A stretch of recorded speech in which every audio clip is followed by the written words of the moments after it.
you bunch of winners to the Manchester United career mode. Guys, I have returned from the land of the rising sun. Yes, I was away for a freaking week.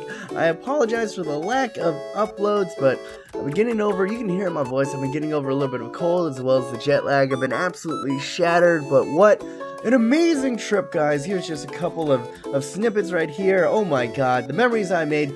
To all you youngins out there, go out there, travel the world. If I have any advice to you, it really does open up your perspective on the global, the landscape and how other people live their lives. Tremendous time. Recommend going to Japan all that I can, but enough of that. I'll probably post a vlog later. As I said, getting over the cold once again. Major apologies, guys, for the lack of uploads since I've been kind of sick, but now I am back. I'm better than ever. And will I be managing?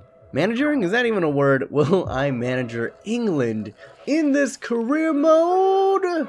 It was very tempting. But unfortunately, this is a little bit past the Euros. I thought it would be really cool if I could actually manage England through the Euros. Maybe, wink wink, a series that I'll be doing in the future because I have a little soft spot for England in the Euro Cup that I'll be revealing in a future project. But here we go. We're still in the dying embers of that January transfer window. A lot of people coming in for Timothy Fosu-Mensah as well as David De Gea, and I'm like, nah, bro, get out of here. Get out of here. We ain't letting go of David De Gea. The only way that I would let go of David De Gea is if Real Madrid came in for some absurd price, because I feel like, relatively realistic, we don't want to admit it as Manchester United fans, but I think by the end of David De Gea's career, he's probably going to end up at Real Madrid. So that one, but anyone else, I know if I sent him to anywhere else besides Real, you guys would all bite my head off. So don't worry, unless Real come in, I'm not going to let him go. And I'm not going to let him to go Real for some meager price. And Sevilla, congratulations to Sevilla defeating Liverpool. I'm looking at their manager receive the winner's medal right now as I record this. I'm not even, it's live right here. You can carbon date when I'm going to be recording this right here. Well done on them defeating Liverpool in the Europa Cup. And good job. And as you can see, we're going to advance it in here. We are going to be simming a lot more games in the season. If you guys aren't for that, let me know in the comments down below. But I want to kind of get through this final season. It's going to be, a swan song to an incredible saga that we've been having. And we're going to move on from Jose Mourinho, his 2 years here at Manchester United, and give the reins over to the Prince-elect. And that would be Mr. Ryan Giggs, and he'll be going ahead and doing it over with a couple of youngsters. But for now, we're gonna be sticking with it. And as I was in Japan, I was checking up on some stuff, and I saw that Renato Sanchez is all but confirmed. Is he actually 100% signed for Bayern Munich? If any of the case, we're pretty much going to go ahead and move on. And Bayern Munich trying to be sniping more of our talent. First, they came in for Timothy Fosu-Mensah. Now they're trying to come in for David De Gea, and I'm like, nah, bro. You already took Renato Sanchez from me. I'm going to put Renato Sanchez up on the transfer list, and it's the deadline day. And if anybody comes in for him, we'll go ahead and send him out. If not, we'll go ahead and hold on to him, but probably not play him all too much until January, which we will go ahead and try to ship him out again. It's another disappointing transfer saga for Manchester United fans.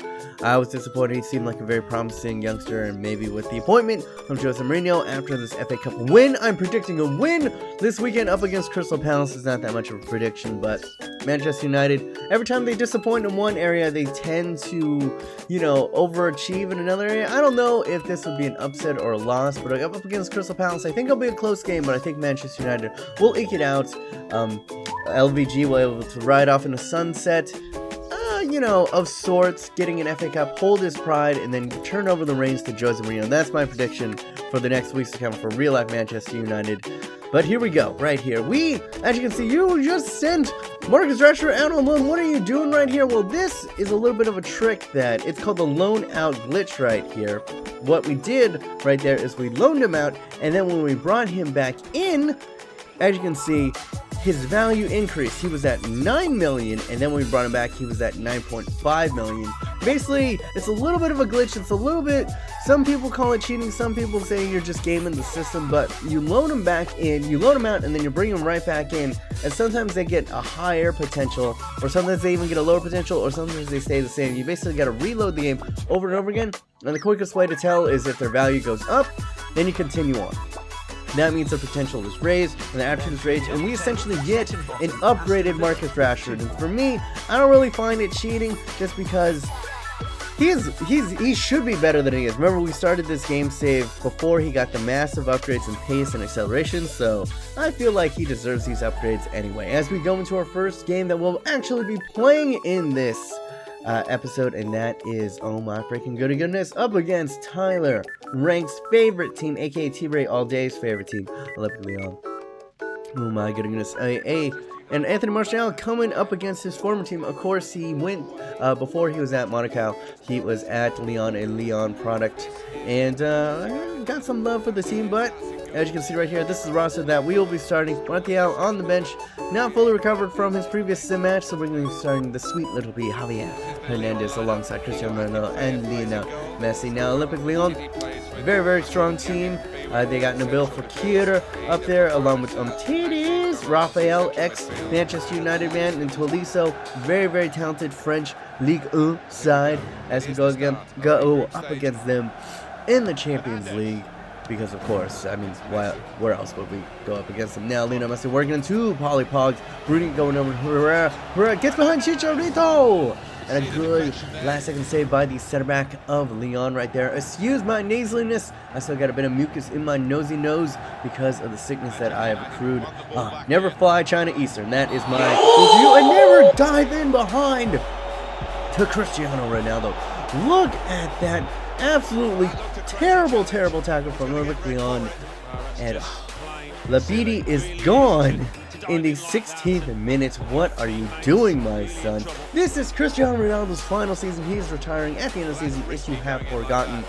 And Labidi wanting to end the career of Ronaldo a little bit earlier than previously planned, and the ref will not take very kindly to that and say, good day to you, sir. Cristiano Ronaldo is going to go ahead and try to pay him back, counting out the steps at his signature pose, letting out that deep breath over the ball. And I've yet to really hit in a banger with him from distance, but this could be my time. Nabil Fekir, a three-man wall, a feeble three-man wall, because they know that the wall is absolutely used against the mighty Cristiano Ronaldo. I go ahead, tip it out to the right. I've been hitting it too far to the left, so I put it looks good. Oh, good power with the power free kick, but I put it too far wide. If I had just not gotten that second tap, it might have been something spectacular right there. Now Florenzi onto the ball. It was all us going to, and beautiful in space. Polly Pogs running in. Finesse with his off foot, and he is the most complete player that you can get in FIFA. That's why I'm staying calm right here. I ain't even hyped about this because I expect it from the young Frenchman, the ex-Manchester United, now reunited Manchester United product. Beautiful finesse, and Akinfeev left absolutely stranded, helpless like a newborn child in the River Nile. There we go. Ladies and gentlemen, we open up the scoring, and Wayne Rooney linking up with his buddy buds, Polly Pogs. And it had to be him. It had to be him. And can we build on this? On the verge of halftime, we're going to go ahead and take it into the second half right here. And as you can see, Chicharito linking up with Polly Pogs. Good central play right here. Great attacking onto Herrera. Sees the free man. Cristiano Ronaldo cutting inside. Taking it away from the defender. Giving it back to Herrera. And Akinfeev actually providing an excellent save right there. Now we're going to go ahead and target the free man on top of the box, flipping it over to Wayne Rooney, who flips it back into the path of Florenzi, who can bang it from distance. And another great save by the Russian international right there. And as you can see, we are dangerous on these corners, always trying to ping it into a danger man so we can hit those long distance pingers in from out wide. Now Polly Pogs going ahead. Can he provide more danger with the Berber spin inside, cutting outside, giving it back to Wayne Rooney, and could not properly open up his body there to get in a deadly finesse shot. Now they're going to go ahead and come back to us. Nabil Fekir and I thought that was in for a second, and a terrible giveaway in the midfield, giving it back to Fakir, who plays it over the top right here, and look at this link-up play. Balbuena getting it over to Fakir. Fakir burst past all three of our defenders. We're able to go ahead, and we have to foul him, otherwise he would have been in on goal, one-on-one with Mr. David De Gea, which isn't the worst, probably isn't the worst of situations now. They go ahead, do a little bit of an exotic free kick setup, laying it off, and a picker from distance, and Nabil Fakir absolutely slams one in. What an absolute beast of a shot from distance, and in the 90th minute, it looks like we're going to go ahead and have to settle for a 1-1 draw in our opening match in the Champions League. But now Cristiano Ronaldo is going to have one more chance, does the big shot inside, pings it, goes past two defenders, and goes near post, rescuing all 3 points.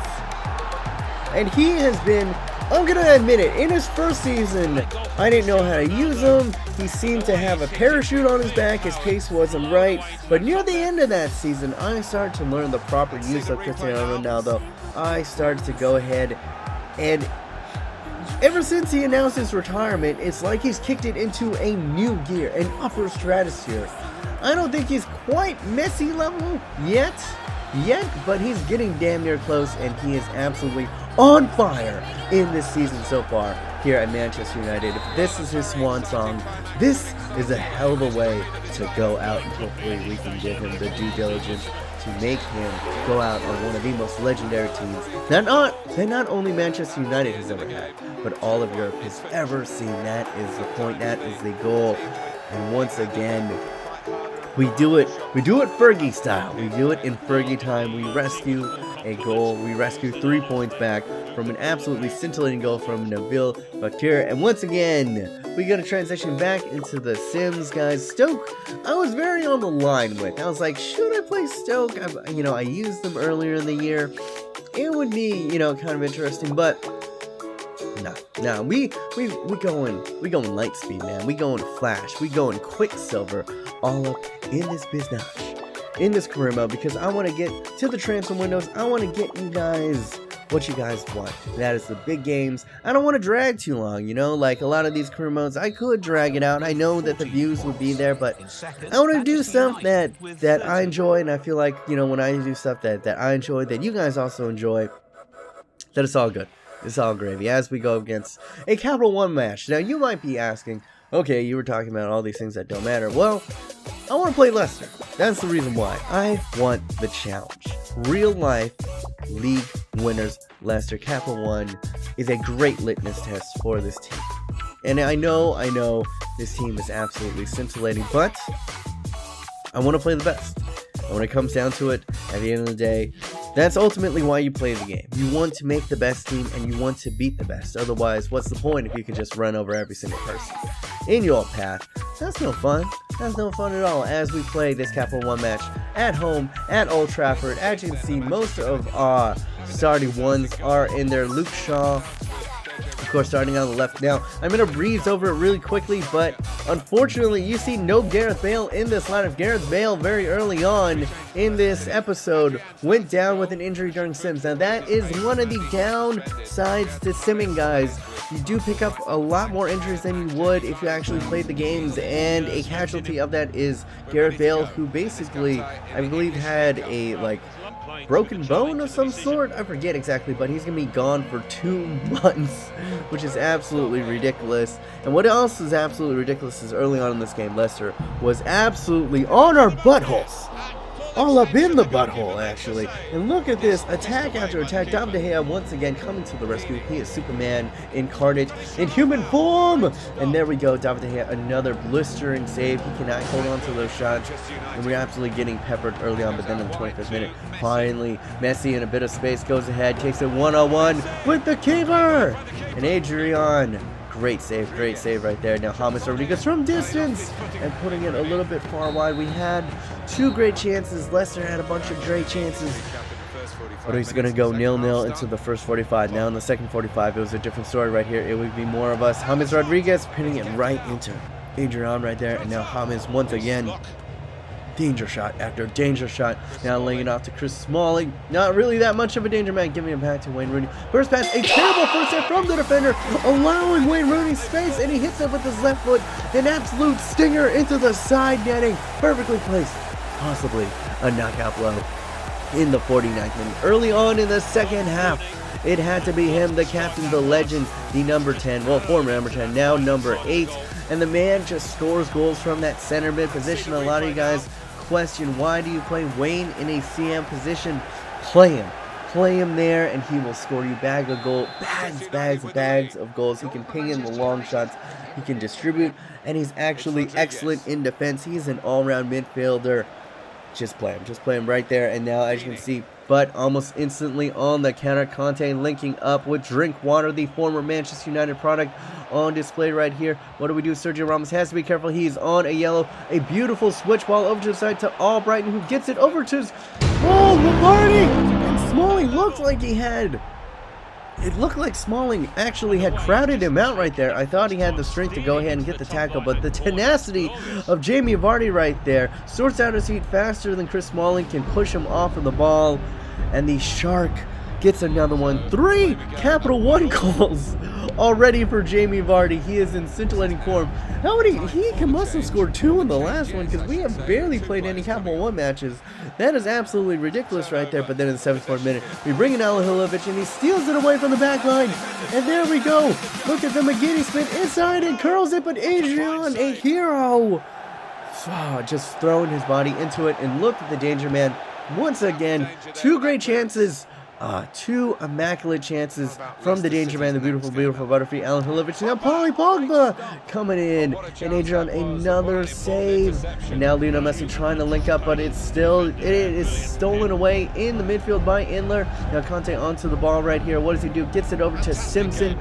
What is he going to do? Puts it over the top, and Sergio Ramos cannot get to the header. It finds its way to Shinji Okazaki. Takes one touch, pirouettes, and slams it into the back of the net. An absolutely stunning goal, and we are shocked.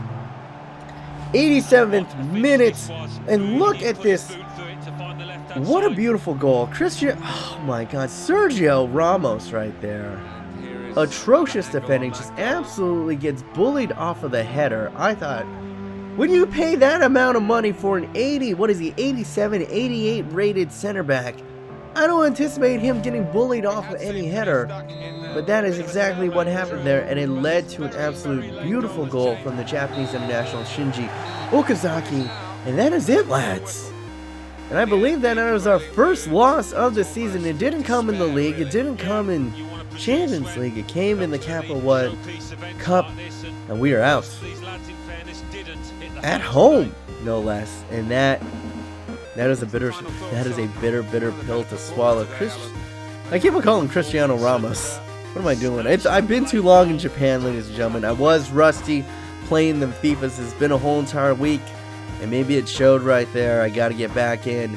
I got to get back onto the grind. It is good, absolutely scintillating, absolutely balls to the walls de jours. Amazing to be back on the YouTubes. I missed all you guys. I really have. It was an amazing time in Japan, but all the time I was there, I was thinking of you guys. I was thinking of you, Weirdo Army, and I was like, I need to get back. I need to get back on the tubes. I need to get back on the grind. It's good to be back. Not so good to be losing to Leicester, but they were a worthy opponent, and they just wanted it more at the very end. Sergio Ramos, gotta do better. But that is going to be all from me. Hopefully, guys, you did enjoy. As you did, go ahead and take your nipple, that hard nipple, and press it up against that like button ever so smoothly, so socially, and smash on it right in. My name is B Modest. Hopefully you guys are having a wonderful day. Remember to stay yourself, stay humble, and be weird.